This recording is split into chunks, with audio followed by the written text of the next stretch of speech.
Welcome to Road Adventures of Cycling Men of Leisure. I am excited again to be here with my good friend all the way from Central Time, although I was just in Central Time, Mr. Michael Sharp.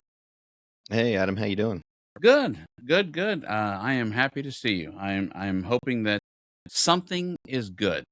Anything good in your life, sir?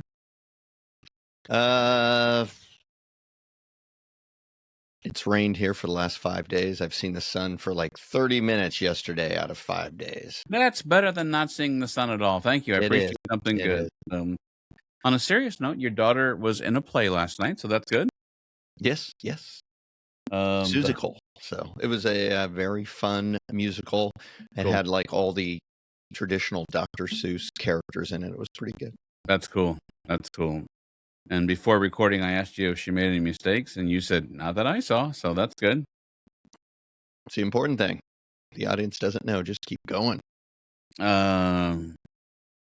Still no luck on the JOB, but we're going to keep positive thoughts, so I'm not even going to ask you to insult you. That's just cruel, so I'm done asking you, but I'm just going to give people who are curious. We just still have people writing us for sure.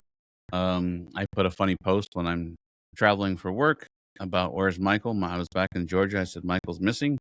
And we got some really funny comments. I mean, you call him Mark, I call him Matt. Said look for someplace with a high concentration of hoses, which I thought was really funny. Our teammate and friend Ed said that the milk carton was missing a broken clavicle picture on the milk carton. So Fair. And I will not lie, I tried. Like AI is funny. Like it'll come up with something so slick willy, but then you try to dial it down what you really want, and then you just start arguing with it. I'm like, no. I mean, I wanted to have a debrim, and then it came back and said, what is a debrim? And I'm like, it is a sun visor, and it literally put this weird looking garden hat on you. I'm like, no, that's no. I'm like, here, let me upload a picture of a debrim. So I upload a picture of a debrim. And it said, oh, this looks very stylish. I'm like, that's what I say. And then, of course, I thought, oh, okay, I'm the only one who says that. But and then I said, exactly, it's very stylish. Now, can you put it on him with the milk carton? And literally, it has you on the bicycle, and right next to you was a debrim, not on you, not near you, just right next to you. I'm like, forget it.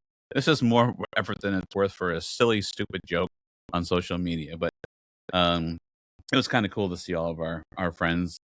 And Bill, who's got the chain gang team this year, he's like, are you in town for long? I'm like, nope. Like 45 minutes, and I'm changing planes. So I was heading to Mobile, Alabama this time. Gotta tell you, that was my first time in Alabama. That was my first time definitely in Mobile, Alabama, hence the fact the first time in Alabama. Boy, they have a booming economy there. They're putting in a new stadium for concerts, new hockey team. I think it's a minor league hockey team, to be honest. But we did a lot of transit stuff, as you would expect. It's different than a conference. A conference is definitely structured where breakout session. The retreat is more of open conversation, open dialogue, and got some good ideas. Went to a really cool. There is so much to talk about when it comes to transportation. There's a lot to talk about in transportation. Get on the bus, get off the bus. Funding, de-escalation, working with get your off partner. The bus for de-escalate. Just get off the bus. See, I just de-escalated. Get off the bus. So we were in a room, and I've said this for years. I know you know what I'm about to say. You've heard it before, but we were in a room, and they said, "How many of you used to be drivers?" Because this was more for transit managers. Not all, by the way, but mostly. And I said, "Oh yeah, I'll raise my hand." He said, "And how many of you had issues on your bus?" And one time, I had a situation where a guy was leaving court and probably had the worst day of his life, and so I was trying to be understanding, but he was just talking to me like I was dirt, and I thought, buddy, you can talk to me all this way. I mean, I control the bus. Like I could stop it right now. You'll never go anywhere. But then he stood up, and he said, and the guy said, well, how'd you guys handle it? I raised my hand and I said, I just brake checked him. And everyone laughed and said, no, what'd you really do? I'm like, I brake checked him. And he said, well, how'd that work out? And I said, he definitely caught himself on a couple seats and said, what the hell's going on? I said, oh, there was a pothole. And if you chase me any further, there's going to be more potholes. And I said, back in those days, our cameras didn't have audio; it just had cameras, and everyone just kind of looked at me. I didn't have a problem sharing the story. I thought, buddy, it's either me or him. He was going to come forward, and then, but it was a good de-escalation class. Like, one of the ideas was, have the rules to ride the vehicle, and then, as opposed to, since the driver is a front-facing employee, of course, there's always management behind the scenes. There's a dispatcher on the phone, yada yada yada. But the driver is the forward-facing employee, and of course, you don't want to put the driver in danger. So one of the ideas was pretty cool, where you put the rules to ride, and then you put a QR code that says, this time you're violating, and if you want to ride again, I recommend you. It was kind of cool. So just some good ideas. Good. I understand you think it's getting on and off the bus. I've offered you to drive the bus many times. When you I start think we driving, both know I'd last a day. Get off the bus. Get off the bus. Buy yourself a car. oh yeah, a true Democrat answer. No, just kidding. Buy yourself a car. Baloney. A true Republican mostly, but I'll never forget. As a sidebar, you definitely have quick-witted humor, and I've always we rib each other all the time, and I appreciate it. I had a congresswoman come to my office, and she was my guest for the day, and I had done something innovative in my field, which was put together a special project. I'm gonna kind of leave that out for a second, but not just for a second. I'm gonna leave it out. But she came to the building, and then she wrote me a letter and an official, congresswoman, memo letterhead, the gold leaf and all that. And I showed you, and I said, "Hey, check this out. It's pretty cool." And that project never went anywhere, but it was really cool that she was there and everything. But you go, of course, she's a Democrat congresswoman. Of course, she would be there. I thought, oh God, that's awful. So Well, it's just a statement of fact based upon political sides of the aisle. true. They tend to be more into that type of thing than the other side. So I want to get into listener spotlight, but I've got some funny stories from the road, and I think that's our life. Usually when things are normal, we're on the road together, but in replacing of that currently, while you are searching, and I know you're going to classes and everything. You've mentioned it before, and hopefully those classes are going well. But I have some stories from the road. But why don't we get into listener spotlight first? All right. So I'm going to do my best here. I'm still in the basement, as you can see. I have never been home, although I did make some forward progress on the studio. I told you I'd give you an update each week. So here we go. Ladies and gentlemen, it is now time for listener spotlight. All right. The clues for this listener spotlight are as follows. The city began as an agricultural area. Although it had an agriculture-based economy for decades, today it is driven by data.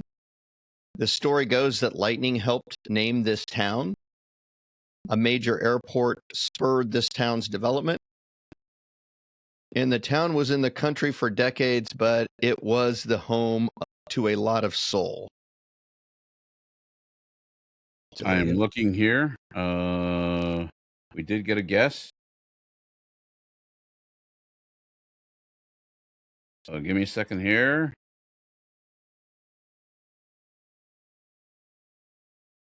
Littleton, Colorado. Kyle wrote us and said, "Hey guys, just got turned on to your show. I'm really enjoying the banter back and forth. My guest for this week's listener spotlight is Littleton, Colorado." Okay. That fits several of the clues here. Oh, don't tell me. I don't have my other board with the applause. Please tell me. Do I need the applause button? No. Oh, wait, hold on a second. In that case, wah, wah, wah. No, it is not Littleton, although Littleton would fit. Littleton is a suburb of Denver. I lived out there for many years. Would fit some of these, but not all of them. This week's listener spotlight is Ashburn, Virginia. Oh, That's right. It started as a agricultural area. It was called Farmwell. It formed part of the border of the plantation economy back in the day. It is driven by data. It has the highest concentration of data centers in the world. It's called Data Center Alley. Huh. The story goes that lightning helped name this town, supposedly named after a lightning strike on an ash tree that supposedly burned for days. Major airport that spurred part of its development, Washington Dulles. Kind of a big airport. And the town was in the country for decades, but it was the home to a lot of soul. Wilson Pickett lived in Ashburn at the end of his life. And in case you didn't know, he was a singer-songwriter and major figure in the soul music world. That's pretty cool. Yeah. Huh. Very well. We appreciate everyone guessing and listening, but man, that's awesome. I remember when I guessed Seoul, Korea, and you were like, yeah, "No, stop." No. Well, thank you for our community for listening to that. I appreciate that. All right, story from the road. I've traveled a lot. I think you know this, but my dad was a pilot for career and gone many places.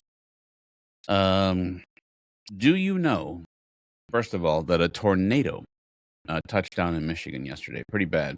Pretty ripped up a Menards. You will not be saving more money at that Menards currently. But I believe it's called Three Rivers, and southwestern part of Michigan.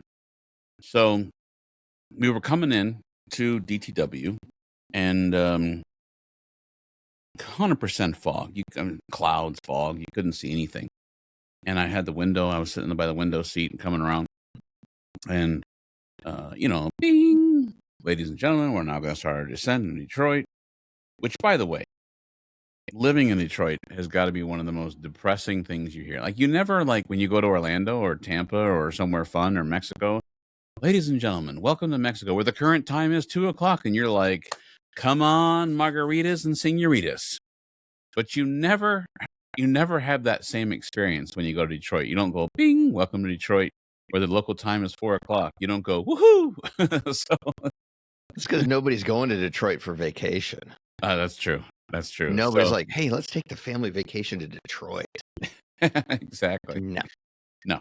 I mean, there's some good stuff to see here. Just to be clear, Henry Ford, beautiful museum, Greenfield Village. I mean, there's wonderful stuff to see in this city and this. That's one. Okay. A lot of distilleries. We've been to a lot of distilleries. Yeah. There's two. No, I'm just kidding.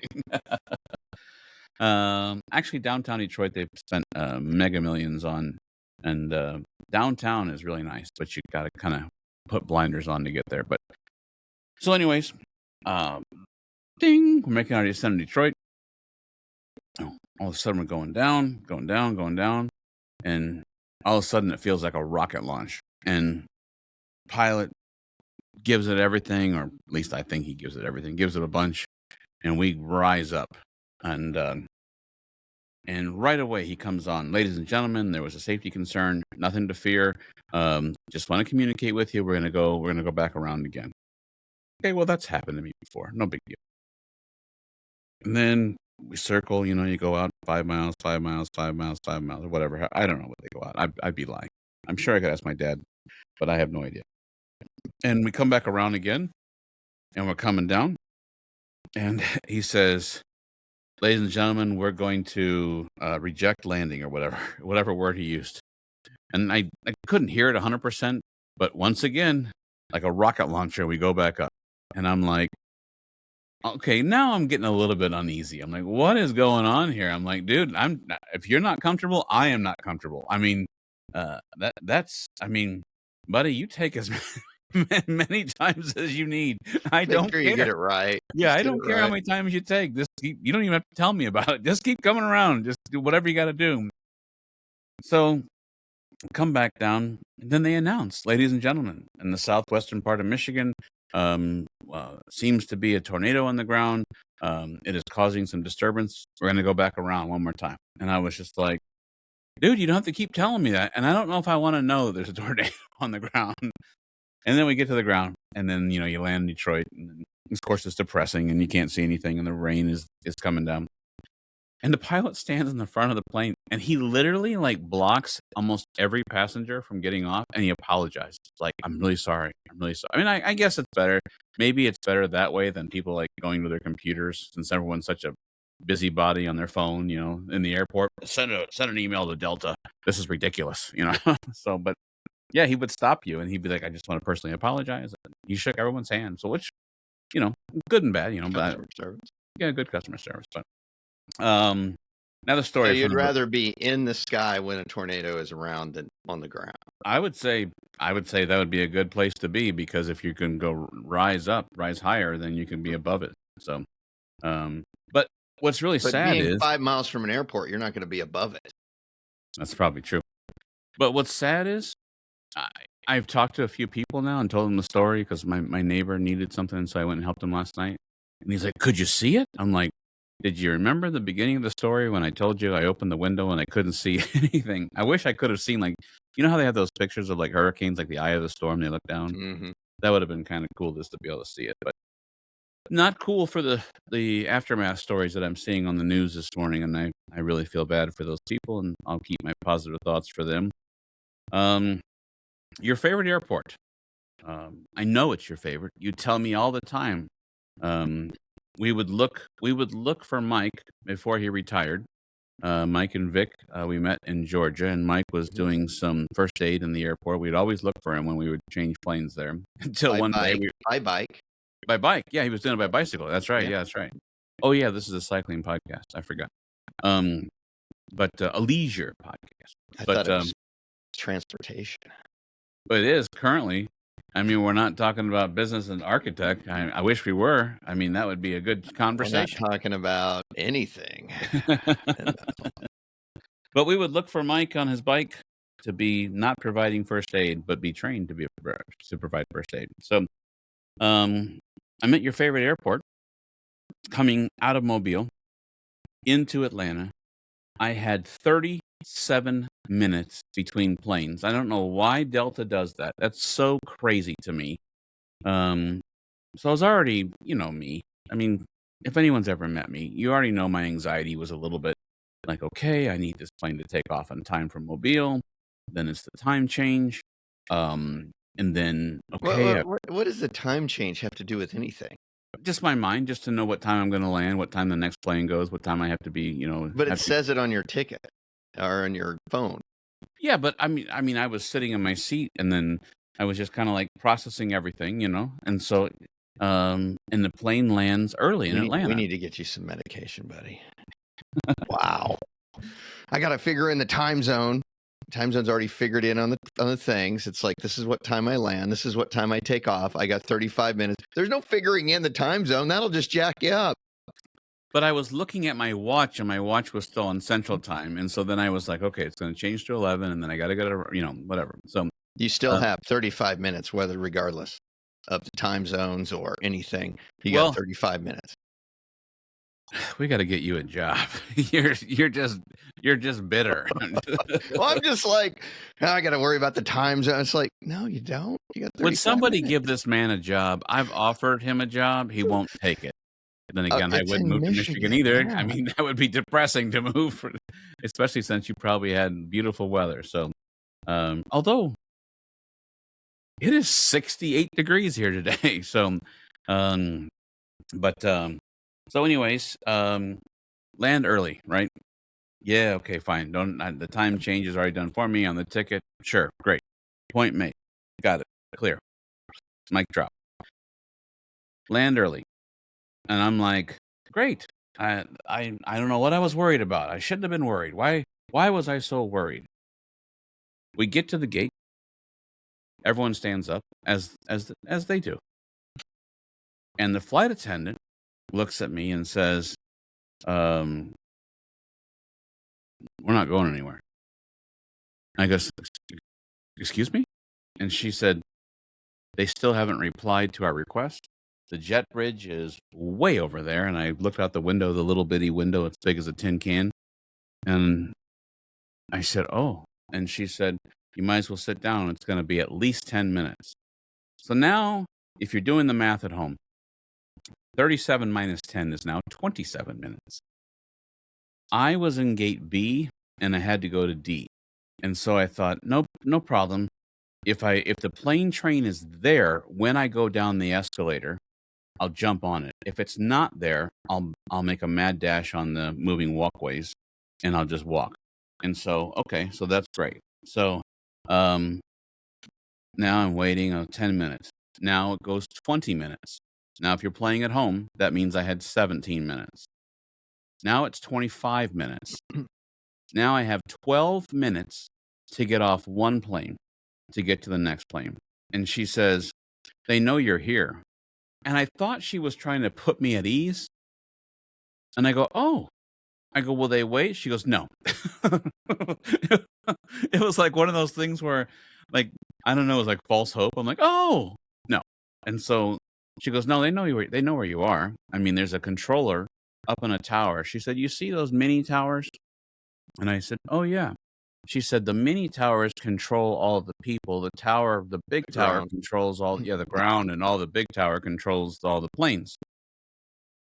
So finally you hear the bell, the ringing where the international sign of the jetway is coming towards the plane, rolls forward. And they make an announcement.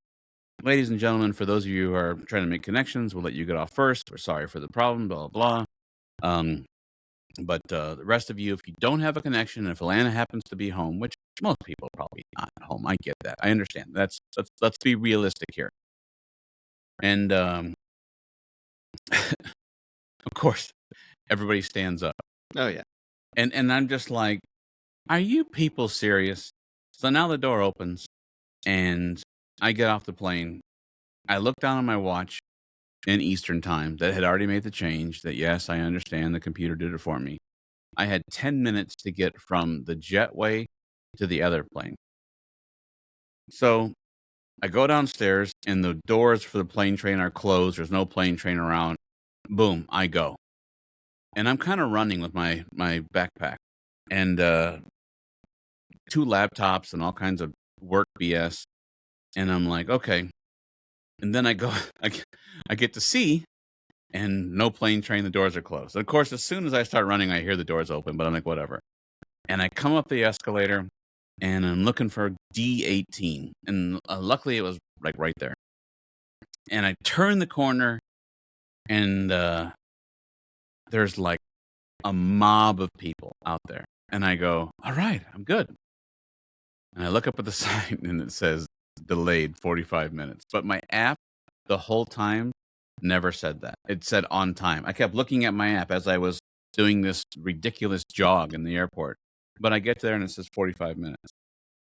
It says we're waiting for a cleaning crew and a flight attendant. And I was like, oh, well, cool. I made it.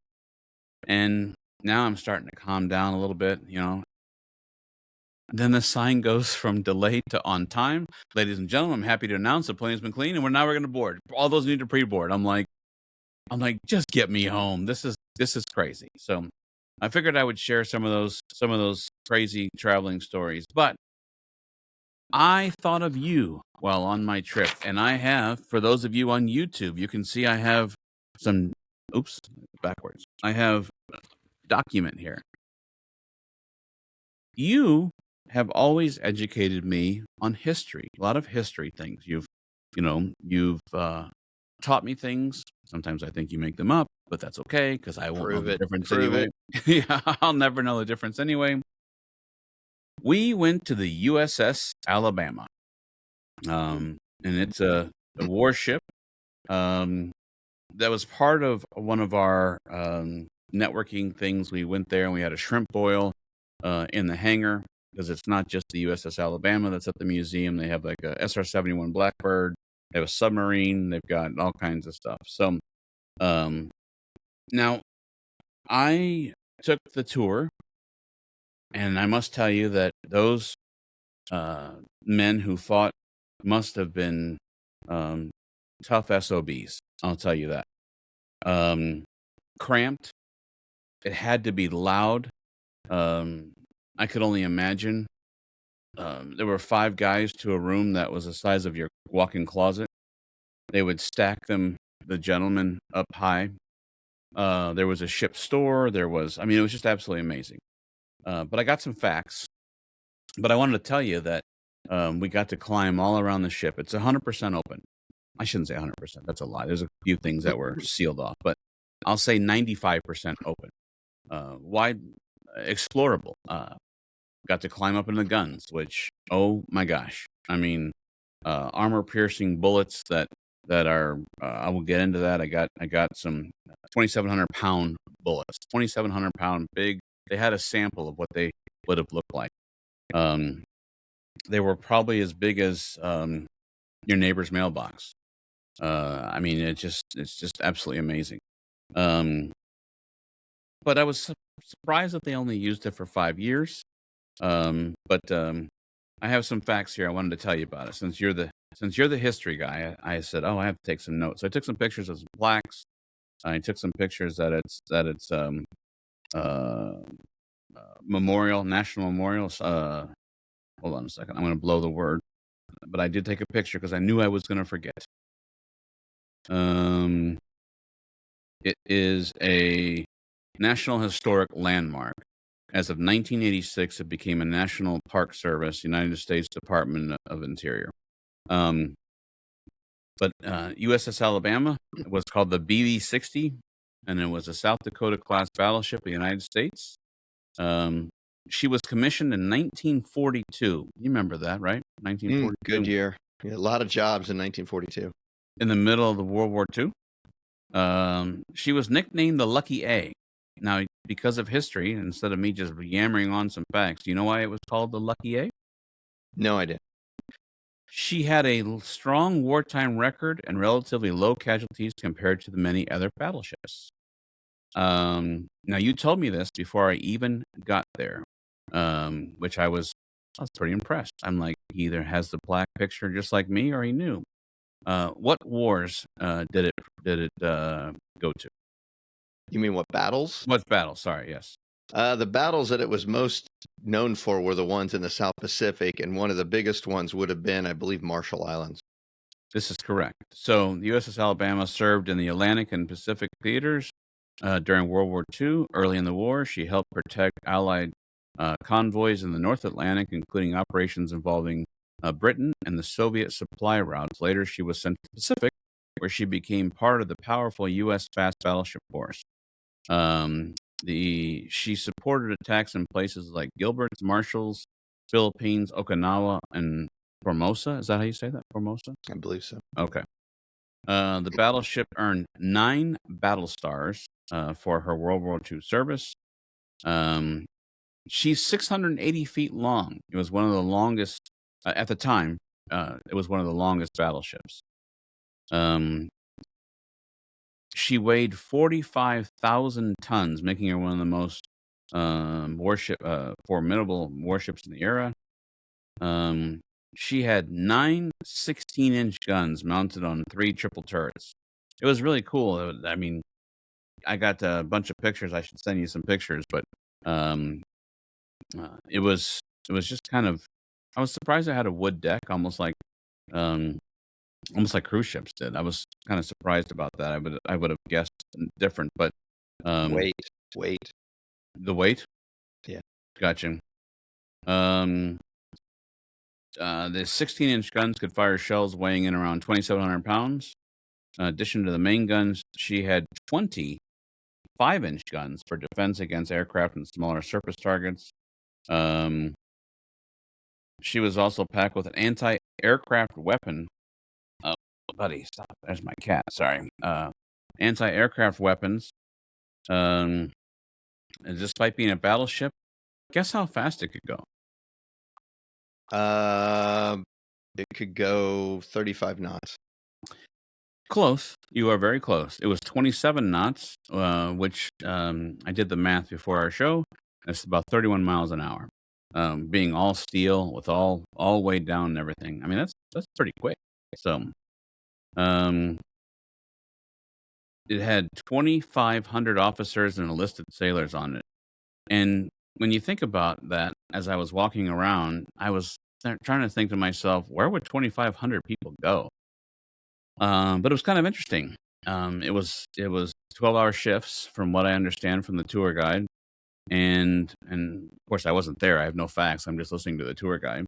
But basically, you would have men who would arm the guns all day long, and then they would get a 12-hour shift off and 12-hour shift, but go back and forth. So life on board was cramped, hot, loud, and highly structured, especially in combat zones. Sailors on battleships lived among giant guns, machinery spaces, sleeping bunks stacked tight together, and constant drills. She's a museum in Mobile, Alabama. Actually, it opened up in 1965, but so it's yeah. Besides that, these are just facts you can look up online. But I wanted to tell you that I was thinking about you and all the history of things that you've taught me along the way. So very interesting thing to do. Where that was transportation, I'm not sure. I'm just kidding. But um, Get off the boat. exactly. So, and then we went to a hangar and there was shrimp oil, and this northerner who was sitting across from you and digitally sitting across from you had never been to an actual shrimp boil. What? Yeah, never have. I have So, them in my house once or twice a year. do you really? Yeah. Sorry From for the days my. when I used to live in Rhode Island. Yeah. Looks like my cat is going to make the YouTube. So there we go. He's cleaning himself, but it's better than biting me, so that's good. Yes, this was I think, I mean, from what I understand, an authentic. They had corn, potatoes, some sausage, and the shrimp. They had these containers that may have been 30 to 50 gallons. I was speculating. I have no real facts on that.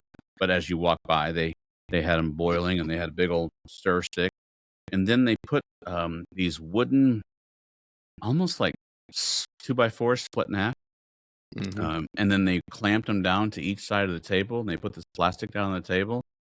And sure enough, they just took the pot and and dumped it all on, and it just went boom.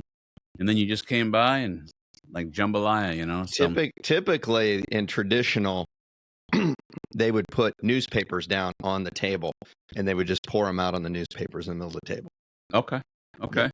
I'm sure that this company has to follow some, health regulations and stuff. But no, that's how we serve it here. Newspapers aren't easy to find, but I get like brown paper, put down the middle of the table, and then I'll just, after you drain off the water, just lay it all out there, and you just dig in. And what I'm about to, sorry about that. What I'm about to say is not offensive. I just want you to know factual data from me listening. It was really interesting to listen to the people who live in Mobile about stuff they put in their shrimp. Yeah, I mean, it was really interesting. Like, oh yeah, we put rice in ours, or have you tried broccoli? And one guy would go, broccoli? What are you doing? Why are you ruining a good shrimp? So it was interesting to hear that the different things they put in the shrimp oil, and listening, and then like some guys say that cocktail sauce is off limits because that's not real. Cocktail sauce is not. You're taking away from the flavor and the Cajun flavor, and some guys are like, no, don't listen to that. He's like, that's just like barbecue sauce. Of course, we had some fun, and I said, wasn't barbecue sauce invented to help you choke down food that tastes like crap? And he's like, exactly. But yeah, that was my first time, and there was a lot of work because some of the I think the shrimp might have been overcooked. I didn't want to say anything because I was a guest, but it was really hard to get out of the shells, and I think usually that's I've been around the block a lot. If you overcook a shrimp, normally it's hard to get out of the shell, but I'm sure they probably also had to, because they were serving for 150 people. They probably had to make sure it got to a certain temperature for safety and all that good jazz. But yeah, that was right in the hangar where George Bush's helicopter was, and Yeah, I mean, SR-71 is my father I grew up with my father and being in the Air Force, and um, it was interesting because it talked about how much fuel it leaked before it even got to the runway. For those of you who don't know, you can look that up on YouTube, or if you're interested in that. But yes, literally because of the way that the supersonic worked, the plane was actually leaking fuel on its way to the runway, which is crazy. But because then, of course, with expansion, then it would seal off once it got in the air. But check it out. This is not an SR-71 show, but please check that out if you're curious. It's absolutely amazing. But one of the pieces they had there was a submarine. And I have newfound respect for anyone. Yes, a battleship was probably miserable. The gentlemen who were on there, um, you know, I understand that they're all passed by now, I'm sure, but or maybe not, maybe one or two, but I'm sure most of them are. But and I'm sure that those gentlemen who were on that battleship are all deaf and hearing loss and all that. But I must tell you, the submarine was really, really interesting. And talk about tight quarters. I have a newfound respect for anyone who did that. I would have went nuts. I mean, um, I knew that the boat was sitting on land, and I knew that there was a special dock, that like not dock, but a wooden stairway to get down into the submarine, and then we got to go through the whole sub, and then but oh my gosh, you want to talk about like tight quarters and It's just a tube. oh man, I Just mean a tube is all the it is. the beds. There was a torpedo room. There was two torpedo rooms actually, front and back, and the beds were 5 beds, and I'm not kidding you, literally right on top of the torpedo. So you slept with a torpedo below you, and you took shifts. 5 guys would be back there, and not burgers and fries. Five soldiers would be back, and then they would be monitoring, and then they would get relieved to the ship. Their shift. Excuse me. Yes. Sorry. Um, the eating the captain had a pretty nice table. I'm not gonna lie. In the center of the I'm sure it was still nerve wracking, but the curvature of the wall of the submarine, the beds would be there. So I mean, there was no stretching out like on a cot. I mean, you probably rolled up. I'm sure it was cold. I'm sure it was miserable. I mean, I can't. I mean, it was crazy. But and I was crawling halfway through, and I was like, I have a little bit of like claustrophobia right now. I know it's on the ground, and I know that the top was sealed. I mean, welded open. I'm sorry. They had it where if you ever go there, they have it where you can go down in the front and then you not crawl, but you climb through the back and then you come up. And those two things were welded, and I saw that, but my mind was still like it was just kind of claustrophobic. But I just wanted to share those things with you because I thought about you a lot when your history and things that you know. And Yeah. if you find yourself in Mobile, Alabama, sir, with the family, because I know you guys like to take road trips and drive, which you may have something there after this last trip. But just wanted to tell you about that. So Yeah, I've been on one. I think it's called Seawolf Park. It's in Galveston. They've got I don't remember which submarine it is, but yeah, it's just literally it is a tube. yeah, And the guys ate, slept, and drank right in that little tube, and it's claustrophobic, absolutely. But another interesting point about military is, every ship has a name plaque.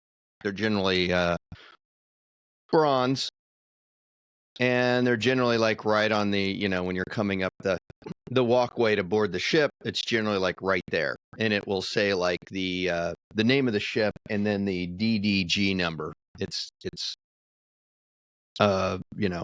classification number. I actually own one of those from the USS Chandler. really. I bought it at an auction, and I'll have to do a picture of it. It's hanging on my wall here, just to my right here. And it's got the USS Chandler. It's got their special insignia, and it was DDG 996.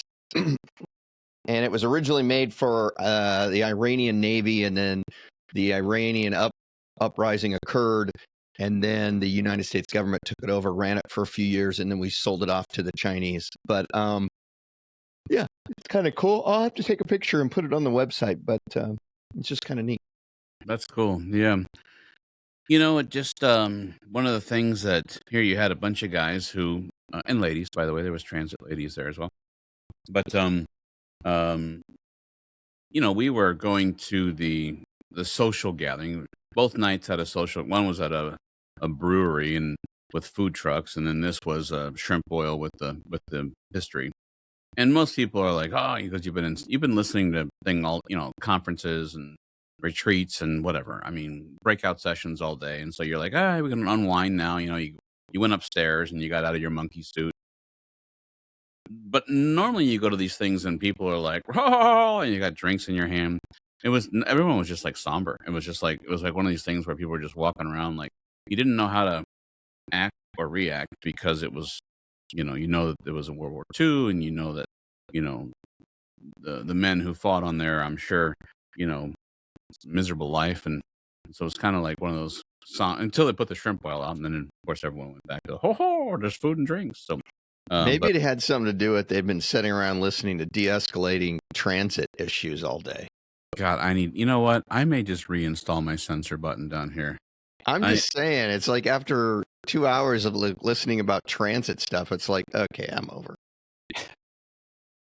It's a bus. You drive it point A to point B. We're good. Let's go eat.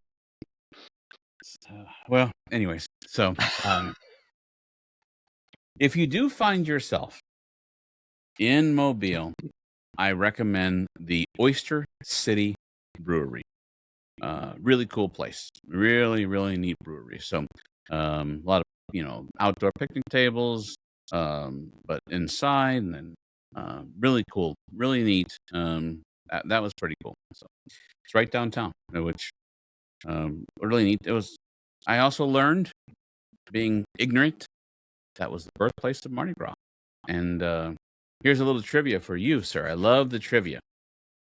Do you know what they throw on Fat Tuesday in Mobile, Alabama for their parade? Or like a gift? They throw those little plastic babies that you find in king cakes. No. I don't know. Moon pies. Moon pie, and listen to this. What? I'm serious. And the reason why I throw the moon pie, I had to learn this. I mean, this is not historical, obviously, but that's okay. No, but they recently, I guess, Okay. And then there's a bank that has a moon pie sign that they, like, how you drop the ball every year, and every year they drop the moon pie sign, lowered or whatever, on New Year's Eve. And so, but yes. Why moon pies? If I remember right, moon pies came from like Chattanooga, Tennessee. Well, here's the thing. You're not wrong about the moon pie. I had to do some research, and like, moon pie was originally invented for, and if you don't know what we're talking about, a moon pie is a marshmallow treat. They make them in vanilla, banana, chocolate. If there's more than that, I don't know. It's marshmallows, like it's round. It's marshmallow in the middle, and then I think there's like 2 round graham crackers, and then it's covered in traditionally chocolate or vanilla chocolate. Yeah. So the moon pie originated in 1917.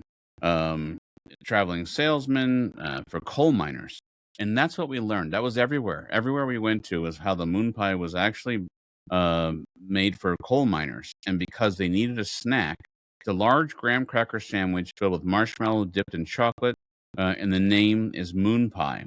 2 round graham crackers, marshmallow filling, chocolate coating. Also, now they have banana coating, and yes, vanilla coating. The original moon pie cost about 5 cents. It says a moon pie. It says drink it with an RC cola. That was the big yes promotion back in that day. Yep. Now you just lost everybody because most people don't know what an RC cola is, but I do. IGA used to sell them. So. Yep. Royal Crown Cola. It's an old cola brand. So, anyways, I was kind of like, I looked up at the bank because I was doing my workout, and then I looked up at the bank and I saw the moon pie sign. I'm like, wow, is that like the headquarters of Moon Pie? Well, no, it was a bank, and um, so I had to ask, and the lady said, "Oh, yeah, we're pretty known for our moon pies." She goes, you can't go anywhere without finding a moon pie." Sure enough, the hotel had moon pies in the lobby. The lounge upstairs in the Marriott had moon pies. The everywhere we went, the whole But what's conference. the connection between moon pies and Alabama? Because I'm going to say in Mobile, certainly there is no coal mines in Mobile, Alabama. I mean, Mobile. unless you're doing it with scuba gear. I believe it's because during Mardi Gras on Fat Tuesday, that's somehow it came synopsis of throwing those because you could throw them without getting hurt. So I'm searching right now because of your question. Throw them without getting... Okay. I mean, you could throw a Mo- lot of things without getting hurt. I don't think moon pies would have been my first choice, but I mean, they're good. They're a little dry. All right, here we go. You ready? Yep. Mobile has the most unique tradition in American festivals, throwing moon pies during Mardi Gras parades. How it started. In 1940 to 1950, somewhere in there, Mardi Gras parade riders needed an inexpensive item to toss to crowds. Originally, they threw Cracker Jack boxes and peanuts, but these could hurt spectators when tossed from floats. Parade organizers began looking for something soft, affordable, and easy to throw. Enter the moon pie. The soft marshmallow snack made by a Chattanooga bakery was perfect. It was cheap, Chattanooga. individually wrapped, lightweight, and soft if it hit someone. By 1950s, moon pie became the original parade throw, a Mardi Gras staple. Today, millions of moon pie snacks are thrown every year during the Mardi Gras parades in Mobile. The city's New Year's Eve celebration even drops a giant electric moon pie instead of a ball. Fun podcast-ready facts.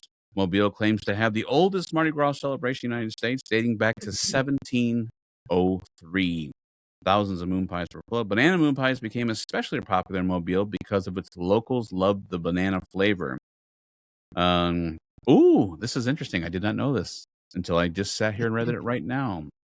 If you catch a moon pie during Mardi Gras, it's considered a badge of honor because they throw so many of them that you can't catch them. It sounds like. But yes, this is all the stuff that I learned. I learned some transit stuff too. For those of you listening from my transit life, No one cares. there's a lot Get of good off the bus. Anyways, there you go. There's your moon pie, Mobile, Alabama. But let me tell you something. They got a new airport going in there because one I was at was 40 minutes away from the hotel, which was crazy. But then they're building a brand new one. They had the visitor center. The guy was a keynote speaker for the second day, and he's like, "I want to thank you all for coming to Mobile. And the next time you come, our new airport is just a mile down the road." Well, that's great because the one I'm at's 40 minutes. So, Well, Mobile is going, as I understand, is going through a big renaissance, I guess, so to speak. Tourism has always been big there, but I think they've really hit a high on their tourism. They are a lot cheaper to go as far as when you want to go to the Gulf Coast than a lot of places like, say, down in Florida and Destin, or certainly New Orleans or things like that. So it's a more economical place to go. And I think they've really keyed in on that and started getting a lot more tourism. Amtrak was there, and I guess I didn't know this. I mean, I should have, but we don't actually do any business with Amtrak. So, but they are calling themselves the new era of train mobile transportation.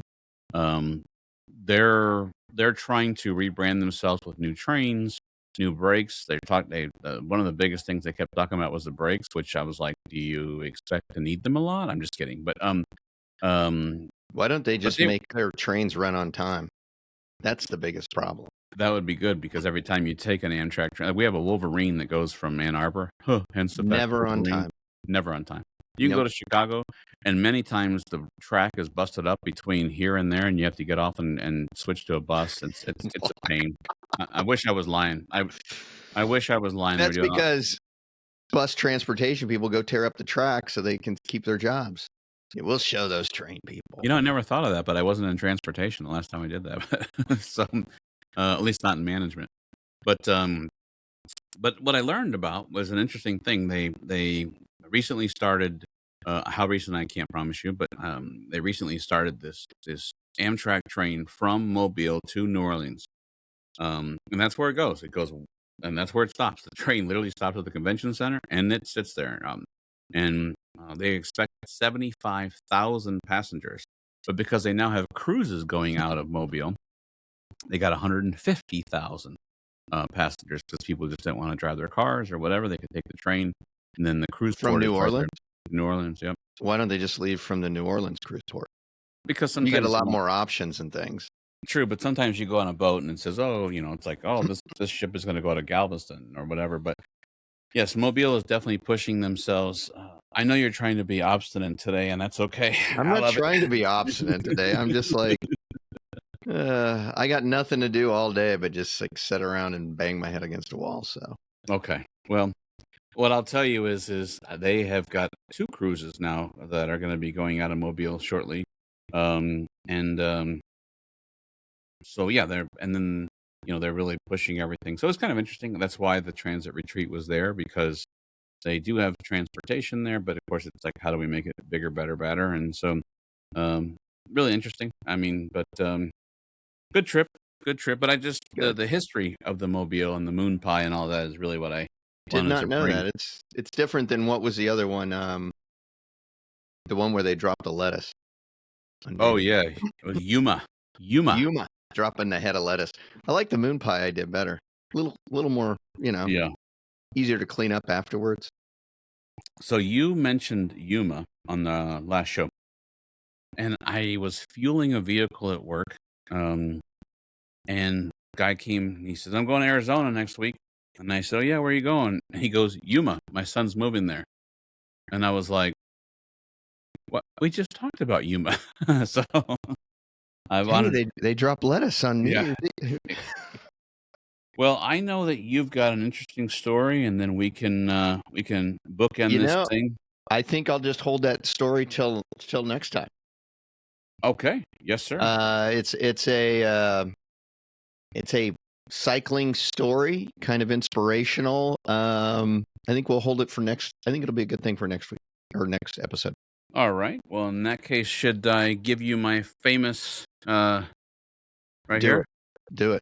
Ladies and gentlemen, it is now time for Listener Spotlight. All right. The clues for this episode's listener spotlight or next episode's listener spotlight are as follows. This town was created as a key river port. It was created by the unification or through the unification of 2 separate towns. It is named for a military hero of the Revolutionary War. It holds a specific historical cavalry fact from the Civil War. And the town knows a little something about special operations. Man, I want to say St. Louis. Okay. What tell me about the historical cavalry history of St. Louis. Anyways, Civil War.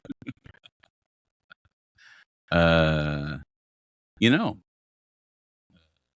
yeah, that's all I When got. General Faulkner took his Union cavalry and charged into St. Louis to take it over. You see this guy here, for those on YouTube, right here, what he's doing? He's sleeping. That's what I must be doing, because he doesn't buy into my crap either. So, I just Shiloh? made up the whole Faulkner thing, so that's not real. But anyway, Shiloh? Well, I was thinking, like, when I was a Boy Shiloh's not a Scout. town, but it is a battlefield. Yeah, I went to Shiloh. We actually, I don't want to say hiked because that sounds really horrible, but we Walked walked around. around. Yes. So, we walked around, and then they actually had us go to a field, and they let us search for, it's not a bullet, right? It's a Ball. ball. Mini ball. Mini ball. Yep. None of us found them, but they were all in the gift shop if you wanted to buy one. So, Well, yeah, that's just to get you excited. Because the guy that normally goes out there and seeds that field with fake Civil War mini balls didn't make it in that morning, so you guys are out of luck. yeah. Well, listen, it was a good time, but Yeah. also, I don't think I ever told you this, but you want to bring in scouting? We'll bookend it with this. We actually hiked the 21 miles in one day, sir. In one day, believe it or not, was the route that President Abraham Lincoln took to get to the library. And so that was actually, we were able to To hike get to the that. library? Yes, sir. Any particular library or just a library? I believe it was a library where he taught himself. The question is, why didn't he just take the bus? The whole point was is to find out what it took, and I mean, you're supposed to think about President. I doubt he didn't do that every day. I'm sure not. No, because we were, as a matter of fact, we had, of course, Scoutmaster had his training, and we would go out and do. One weekend we did 5, and the next weekend we did 7, the next weekend we did 10, and I mean, it didn't just make us do 21 miles in one day. Like, here, go for it. Death March. Yeah. But it was kind of neat, and then we got a medal, and I was able to wear that on my scout uniform, so that was kind of cool. So. Is this the guy that I met? Yeah. Yep. Okay. The one who should never be driving again, Uncle Jim. Yeah. Yeah. I bet him. Yeah, I love him, but yeah, sometimes people should use public transportation. So, yeah, if you say so. But I don't believe necessarily that he walked 20. There's so many historical facts, I guess, or what we take as facts that aren't really facts. It's like, do some research. You want to do some research on the cabin that Abraham Lincoln was born in. You'd be a little disappointed, especially considering when you see the pictures. It's like, this is a cabin that the president was born in. Was it really the cabin the president was born in? I'll just leave it at that. The famous story about Abraham Lincoln describes how he once walked 21 miles to return a borrowed book. Oh, once walked. Okay. Just like George Washington once chopped down a cherry tree. Did he really? As a young man living near New Salem in 19, not 19, Adam, not 19. In 1830s, Lincoln borrowed a biography of George Washington called The Life on Washington from a neighborhood named Josiah Crawford. One night, rain leaked into Lincoln's cabin and damaged the book. Feeling responsible, he walked nearly 21 miles to the Crawford farm to return it and apologize. Crawford reportedly told Lincoln he could work off the cost of the book. Lincoln spent several days doing farm labor. This is not what I remember at all. Now that makes him Honest Abe, and he walked 21 miles to return a book. But I guess my scoutmaster was like, we're going to do it. He was a big Lincoln fan. He had a big picture of, not a picture, but a sketch. Lithograph? Yeah, lithograph sketch of Abraham Lincoln. I must tell you, it was really neat. It was very detailed. So, it's just like the things it's like, it's now, if you do research, you realize that Abraham Lincoln there's a lot of evidence showing that he could have in fact been a illegal distiller, and that he was in fact serving illegally distilled products out of the drugstore, the store that he worked at. Are you telling me that a politician was crooked? I didn't say he was crooked. I just said I mean, there is a lot of evidence, and he did live in Kentucky, that he was distilling illegal hooch.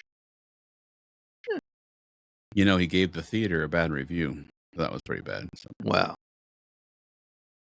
I think on that note, we will. Wow. Yeah. I think on that note, we'll say, believe it or not, here in Michigan would have been a great day for a bike ride.